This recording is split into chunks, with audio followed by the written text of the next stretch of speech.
Welcome to the Deconstructed Woman podcast, a podcast about breaking down barriers between women, exploring and sharing perspectives of each individual woman's experience, and discovering what we have in common and what makes us different. Hosted by Elisa Marie and Joji. Today, I've got my guest co-host, Sandy Marshall, and we are going to talk about a surprise occurrence that has happened to her, which is her desire to return back to working after she has retired. And I think this was a milestone that she was really looking forward to. So we wanted to unpack sort of what has led to this desire for her to go back to work. So before we get right into it, let me go ahead and welcome Sandy to the podcast. Hey, Sandy. Good morning, Joji. Nice to be here. Yeah, thanks so much for joining me. I was never so surprised as a couple weeks ago when we saw each other when you said that you might be thinking about getting a job. And so I wanted to talk to you about that because for the years that I've known you, you are looking forward to not having to work. So tell me a little bit about, all of us, like when did you officially, quote unquote, retire, and what's happened since then? Well, I don't know if yes, I have retired. I did retire. I moved away, left Illinois, went down to Florida, worked down there, came back here 6 years ago. And for the first couple of years, I moved into a retirement community and was really content doing a lot of classes here and, volunteering for lots of things. And I just kind of started to think, something's missing. So then I purchased a jewelry business, and I had that for about 3 years. And, but the circumstances of that business were such that I was having the jewelry in a certain store and I was kind of restricted as to my pricing and what have you. And I got a little frustrated with that and thought, okay, it's time. I sold all my jewelry and I practically gave it away. And I went back to being totally retired and got a dog and the dog kept me busy. And then I just feel like I'm missing something because I think, especially living in a retirement community, I'm surrounded by people. Everybody is 55 and older, and I'm certainly much older than that. But it just seemed like conversations were kind of getting a little bit dull, and I just missed the interaction that you have when you're working. So recently, I started thinking, well, maybe I need to really get out there and start thinking about going to work. And I came to that point, and then I realized my computer had died. I got rid of it. I didn't even worry about what was on it. And I thought, I don't even have a resume. So now I'm at this point where, okay, I think I want to go work, but I don't want to work full time. I don't want to even work permanent. I'd just like to do some consulting or work, a little bit. And faced with, okay, need to start doing a resume. So that's kind of where I'm at now. Although I did get a call last week from someone who said, a store that I have shopped in, a little boutique, and she said, I know you like shopping here, and I had mentioned to her once before that, I kind of missed working a little bit. She called me and asked me, she said, would you be interested in working a few hours? So I'm actually going to explore that. It's retail. It doesn't really make any money, but it's like 8 to 12 hours a week. So I'm going to consider that. And then the other option is to also try to put together a resume again. I'm not really sure what I want to do, but I want to feel like I'm part of the world. I want to feel that I'm using my brain. That's when I am afraid that retirement may dwindle my capacity. Okay, well, you've said a lot there, so let's take it like a piece at a time. Right. So I laid it all out there, so now we'll break it up. Yeah. Well, because I think for those of us who have to go to work, once again, in like air quotes, we think of the drudgery of having to get up and go to work. But one of my favorite places or not places, but one of my favorite parts of working is sort of that water cooler, like Monday morning chatter, right? Like what you do on the weekend and just sort of reconnecting with people because you've been away from them for 2 days. And I know it's going to sound crazy to some people, but that social interaction is a big part of my enjoyment of working. And it sounds like that's the key part that you might be missing. Is that right? Absolutely, absolutely. You nailed it. Okay, so then, and now I will say that you and I talked about some remote work as well. When I saw you a couple weeks ago, and I remember I hated remote working. I did it when I started my own business, and my business was a coaching business, and I did everything by phone. And I realized that even though I was working and I was doing marketing and I was looking at different ways to get the word out about my business, I really wasn't interacting with people. And so I guess I'm curious because you had said you might be open to some remote work. Have you ever considered the fact that maybe working remotely might still not feed that social part of your soul? Or do you feel like it's staying busy with something that you're really looking for? I would love to be able to find a component of that where I may still have to have that occasional interaction. I may have to attend a conference, or I may have to um, somehow meet with people eventually. But I'm still open. I'm still at that early stage, so I'm still open to that. So I can't say yes or no whether that would totally fulfill me. I do miss interaction with people, though. I mean, I have people around me, but everybody's kind of at the no. I don't know how to put this. It's not. We're not all at the same level. And I'm just looking to open up my world again and hear different points of views, and I like being around a variety of people at different stages in their life. So that's that's what I'm kind of looking for. That plus, I quite frankly, right now, the economy and the world that we're living in is making me a little nervous financially. Will my retirement funds last? And I feel like everything is so expensive that I really feel the need to supplement my income to cover some of those tremendous increases in expenses, which are happening every day for all of us. So yes, the combination. I'm open to doing some consulting, to doing some freelance, to doing some of that. But I'm also open to a face-to-face smaller job. I'm not a big fan of retail, but it does give me the social interaction. I don't think it's going to give me any financial gain and probably end up spending more money. Right, Or right. Yeah, if you already shop there to begin with, I think you're right. A lot of people who work retail say that they end up spending their paycheck on clothes because they might get a little discount for working there. right. But, it sounds like if the retail position is limited to 8 hours a week, that would give you time to do another remote kind of job, and you might be able to have the best of both worlds.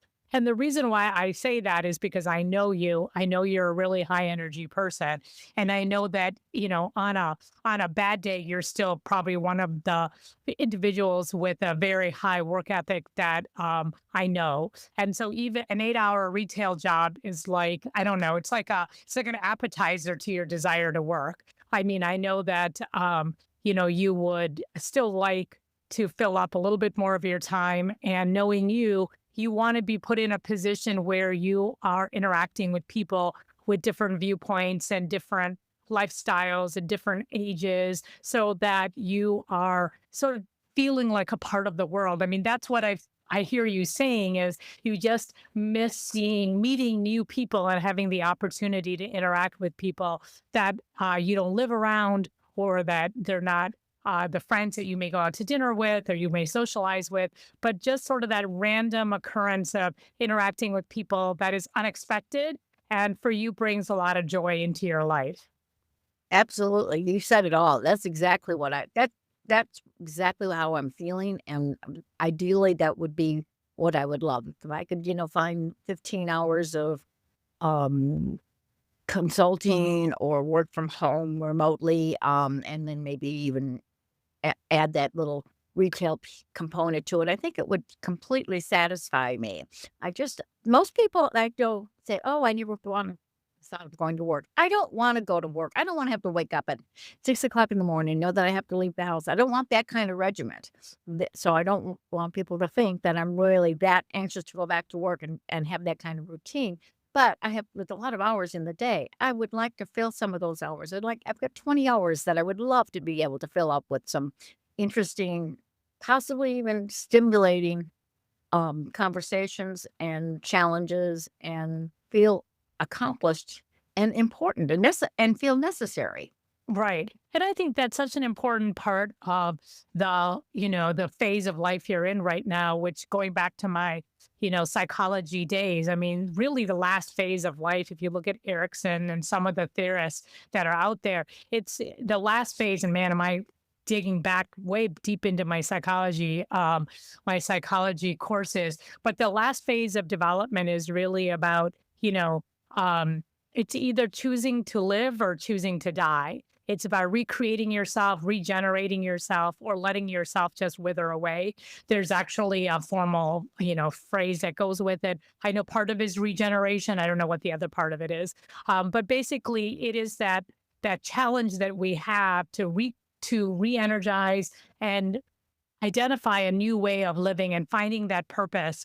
Otherwise, you do give up and you do disintegrate and you decide to die. And so really the challenge is in your, 70s and 80s and 90s to find a way to feel that you are rejuvenating yourself and you are finding ways to keep yourself interested in living, which is really what you're talking about. You're saying, and I do fear that for myself, Sandy, I can't envision. I've always said I was going to work till I die. But now that I'm in my, I'm 57 and I'm getting closer to 60, even though they just raised my retirement to 67, I could see a time in my life where I want to slow down. I don't want to work at the pace that I'm working now. I've never been able to work, never given myself the opportunity to only work 40 hours a week. I'm somebody who I love working. But I also think that, when you are working at the pace that I choose to work, you also don't allow in other things in your life. And it is something that I'm looking forward to, not feeling the pressure, like you said, of having to get up early in the morning, know that, you have a busy day ahead of you and just task driven. That I think is what I'm looking to give up is, one thing after another where I could, maybe not be needed for a couple of days and not feel like the world is going to fall apart. And that could just be me being a little egocentric, but I would like to be able to take a break.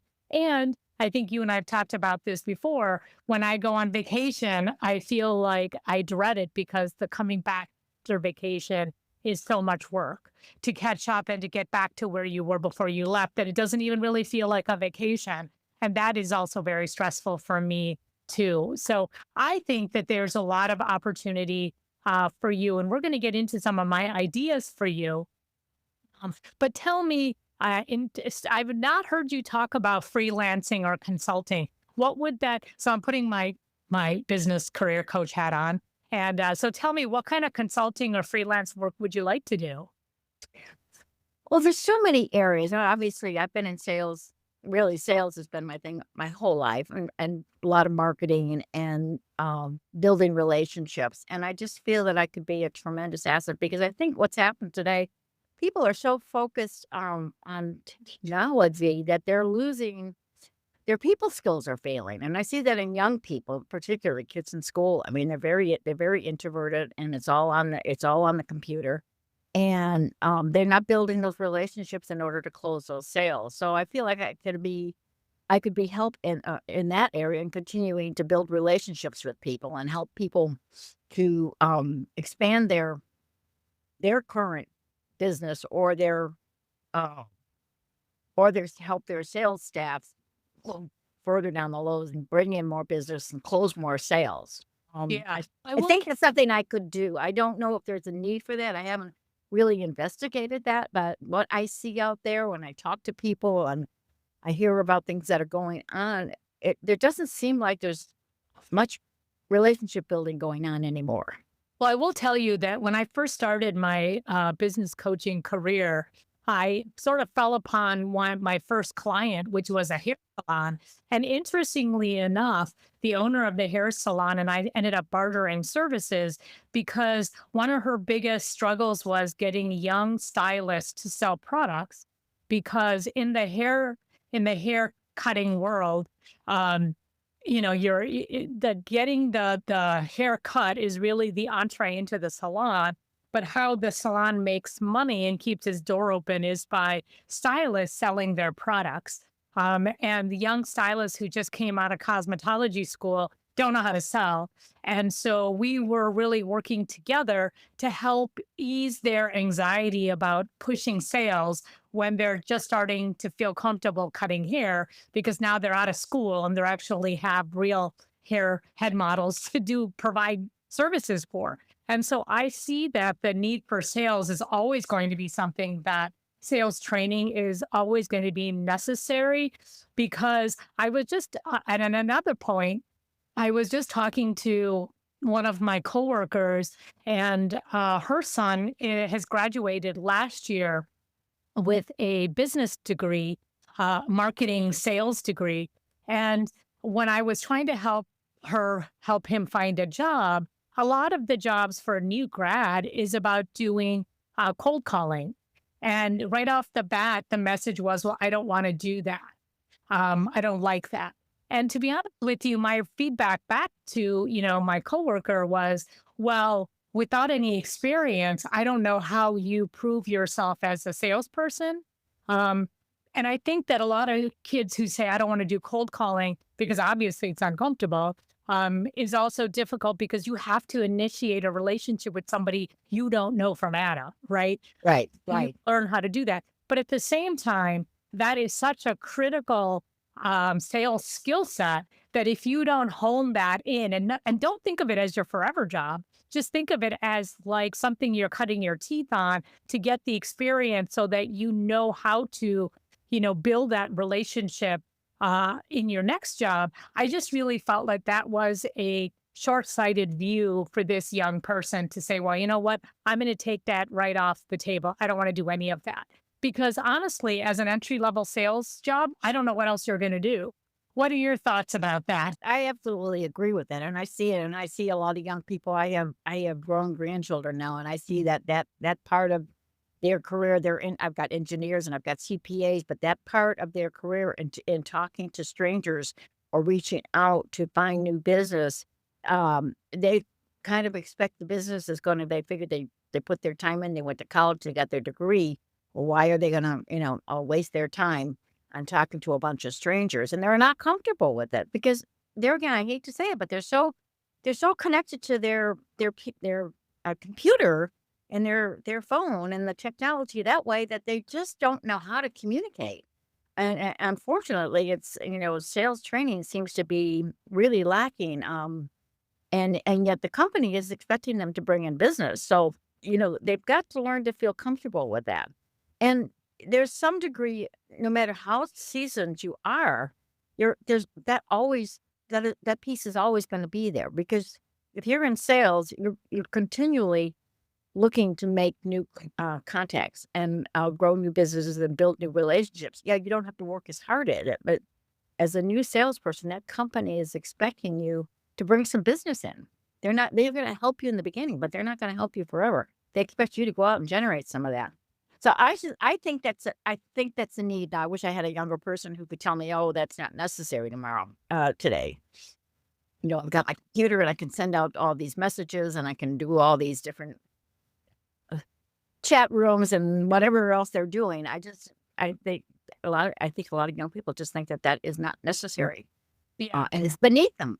They feel it's beneath them to do Right. that.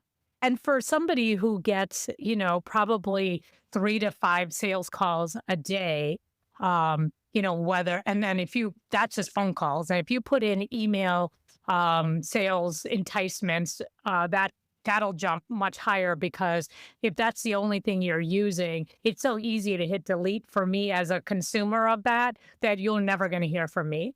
And so I do feel like it is a lost art. And if you rely on computers only to connect and establish a relationship, your chances of being successful are really zero. So definitely, I think there's some, consulting and sales coaching that you could do. And maybe that's what you need to advertise on Facebook or whatever for yourself is like that. And you're a marketer, so you can definitely create like that, sales coach kind of business. And I think that would be something that you could easily do because when I met you, you were in sales. And that's how our relationship, I mean, think about it. Your sales approach to me about starting a master's program at National Louis has resulted in a relationship that has lasted 20 years.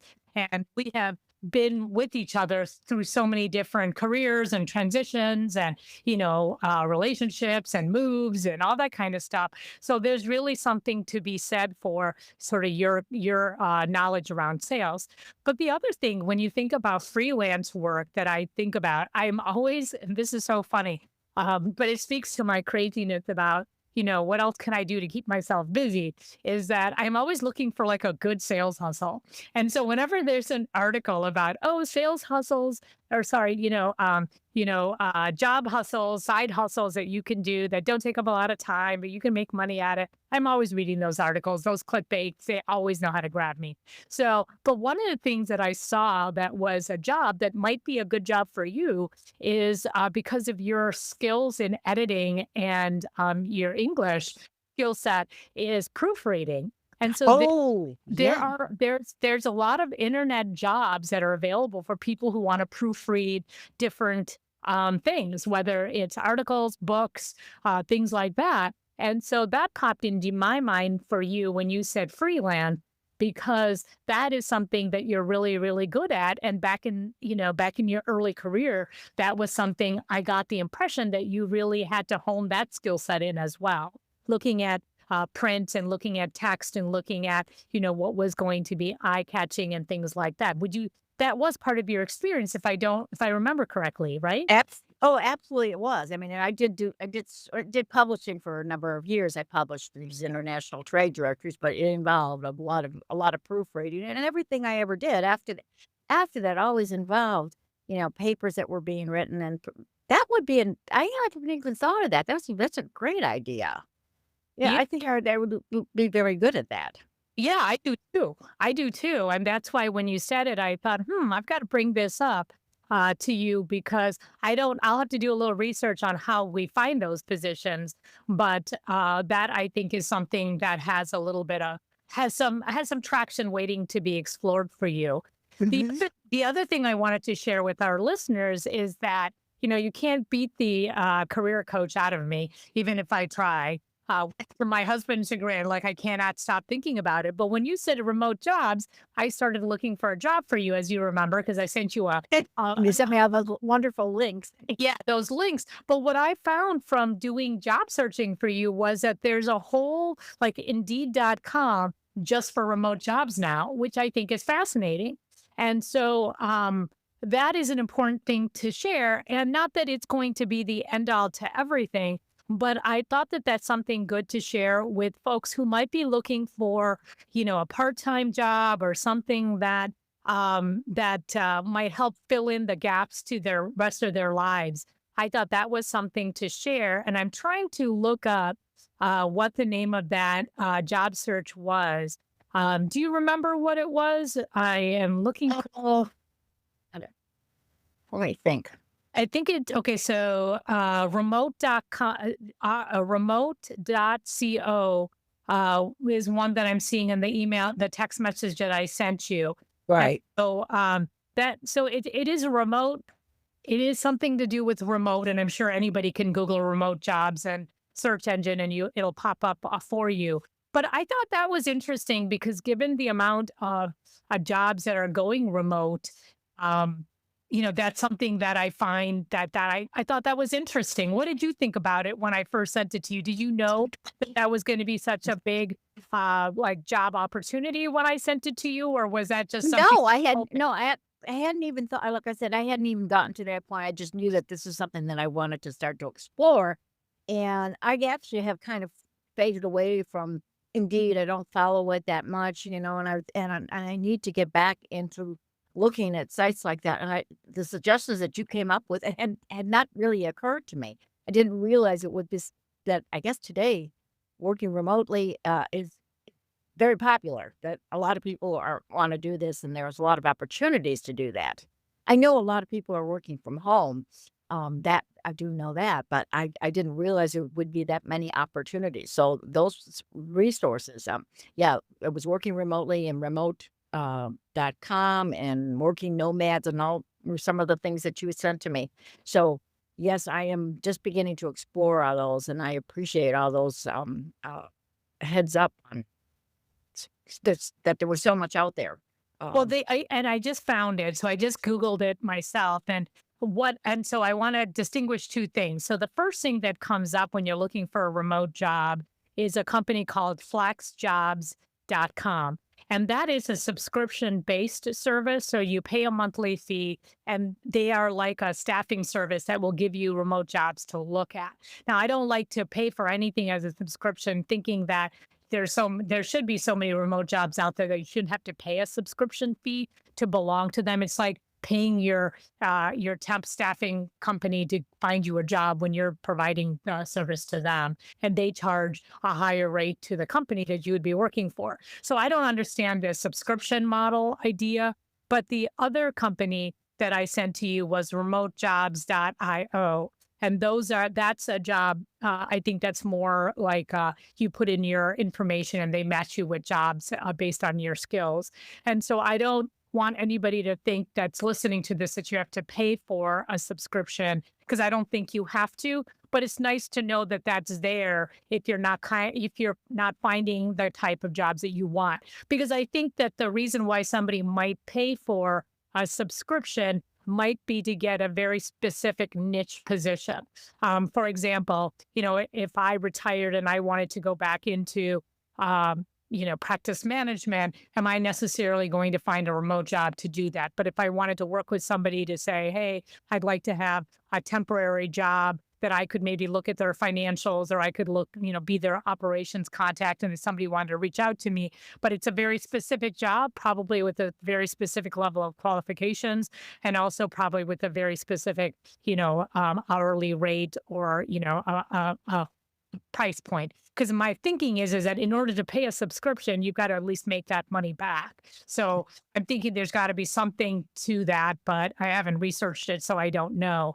But I was interested to find that there was a whole search engine that was dedicated to remote jobs, whether you pay for it or not.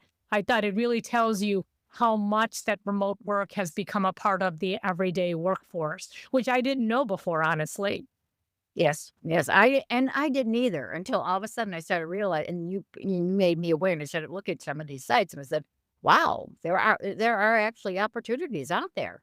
And so I'm not which made me feel better. Where I was thinking, and here I'm thinking that I want to find some kind of small consulting work remote job.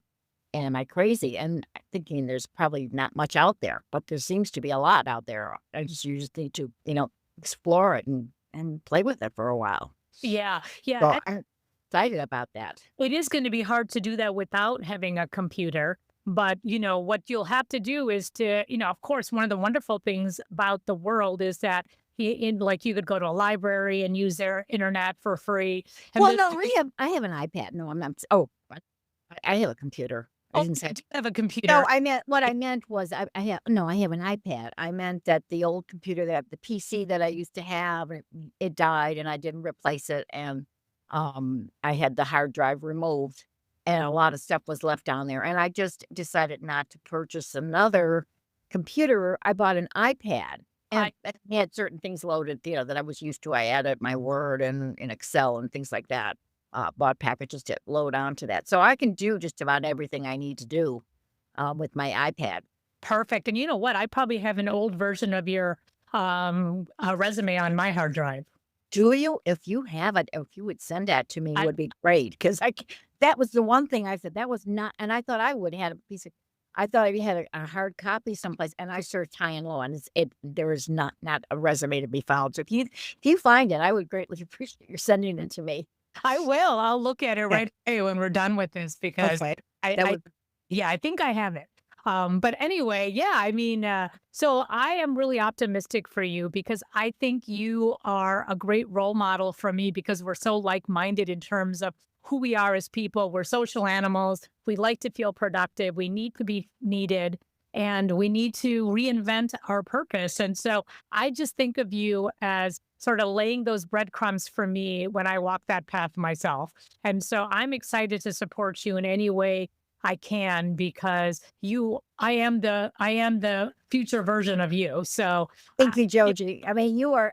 Every time I talk to you, I leave there feeling so what's the word? So refreshed and energized, and you mean the world to me. Your confidence building. You're so positive. You're just wonderful to be around, and so I'm fortunate to have made you a friend many years ago. uh, I But appreciate that. I appreciate that. The other thing we have to solve for you is to, um, find a social group for you to become a part of because I know that, your living situation is one where you'd like to expand more. And so we have to look at for some social groups that you can, and I know you've been exploring this for a while because I know that's a part of you that's also struggling right now. Um, so I don't know. We'll have to keep thinking about that piece of it. But this is really focused on your work situation. So I know you're meeting with the retail position on Tuesday. If I have a suspicion that that's going to go well, just because you are so captivating when you interview and when you meet people. And she knows you. I mean, you've been shopping there for a while, so she already is aware of who you are. And so I sort of think about that's like your first step back into working, and then looking at what else you can do from home. I think that's going to be a really nice blend for you. So I'm excited about that. I'm excited too. I'm excited about, that there's opportunities out there. I wish I had thought of it soon. Although I have had this feeling that I needed more in my life, uh but wasn't quite sure, how to approach it, and whether I was being realistic at my age to be thinking about it. But the more I think about it, the more I feel, and the more I look into it, and talking to you and seeing the things that are out there, I think I have a lot to offer to some company. Yeah. No, I agree with you. Well, no surprise that 30 minutes flew by. And so talking to you is never difficult for me. Is there anything else about working after retirement that we haven't explored that you'd like to get out there? No, I think we pretty much covered most of it. I think it's an exciting thing to do. I think everybody should consider it. I think because I where I live now, I see so many retired people that because they've retired, they've like just retired from life. And I just don't want to see that happen to anybody. I mean, if anything, I feel like I'd like to get on the circuit and talk to retirees to think about before you retire, make sure that you have other things, going for you. And I see this in men in particular. Men, when they stop working, it's like part of them just dies. So maybe you don't have to get up at 6 o'clock in the morning every day, but you need to stay involved in life. That's how I'll end it. Yeah. No, and I mean, and to be honest with you, I sort of feel like that's what happened to my dad. He was looking forward to retirement, and granted, he had had two full careers, one in India before he came here because he was a retired pensioner from the military after 20 years of service, and then we moved to the United States, and he had another, almost 30-year career. And so I understood why he wanted to, but that was my biggest concern for him was that he was determined to sit on the couch and watch TV every day. And you know what? He was diagnosed with cancer soon after that. And he gave up and he was gone probably less than 3 years after that. And so retirement to him was just a different way of um, Leading the giving up. world. Yeah, Right. leading the Been a world, giving up. And not that he wasn't watching, interesting information on the TV, but it couldn't replace human interaction and that kind of you need a zest for life. You need something that's going to re-energize you and give you that hope for the future, however that ends up being. And I don't know if you can do that just watching TV, even though that's your dream, that's what you say you want to do. So I can see how it happens because it happened to my dad. Now, Dan, of course, my husband is retired, and he's busier than most people I know because he's working on all these different projects. But he is a software guy, and he does a lot of stuff on the smart house, but he also takes some classes, and he's always learning different things. And he's a different kind of individual than most people that I know. I don't think I would be like him. I think that I would be more likely to give up and almost bore myself to death, I think, because finding, I don't think so. I don't know. I think that I would get really complacent, and I'd want to sleep in all day, and I'd like to lay on the couch all day, which is what I do on the weekends now.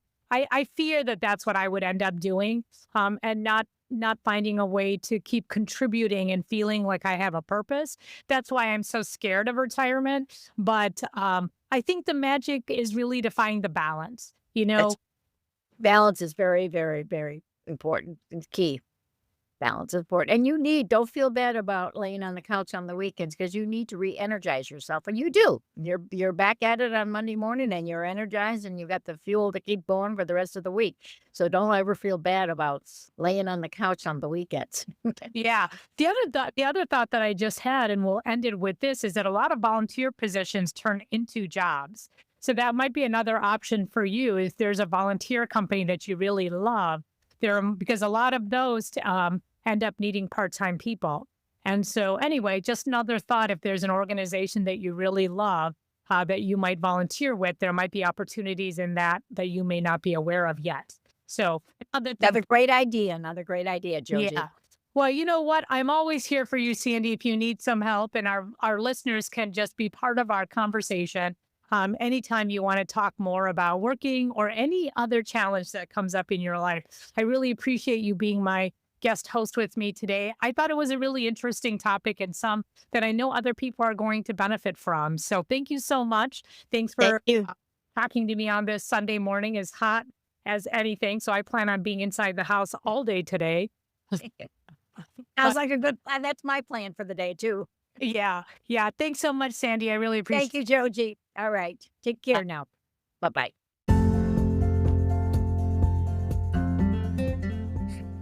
Thank you for listening to our podcast, The Deconstructed Woman. If you liked this podcast, please share it with your friends, rate this episode, or subscribe to be notified of all new content. We want to hear from you, our listener. Do you have thoughts on the discussions we're having? Want to share topic suggestions? Or want to join us for a topic that you're passionate about? Contact us at our email address, thedeconstructedwoman@gmail.com.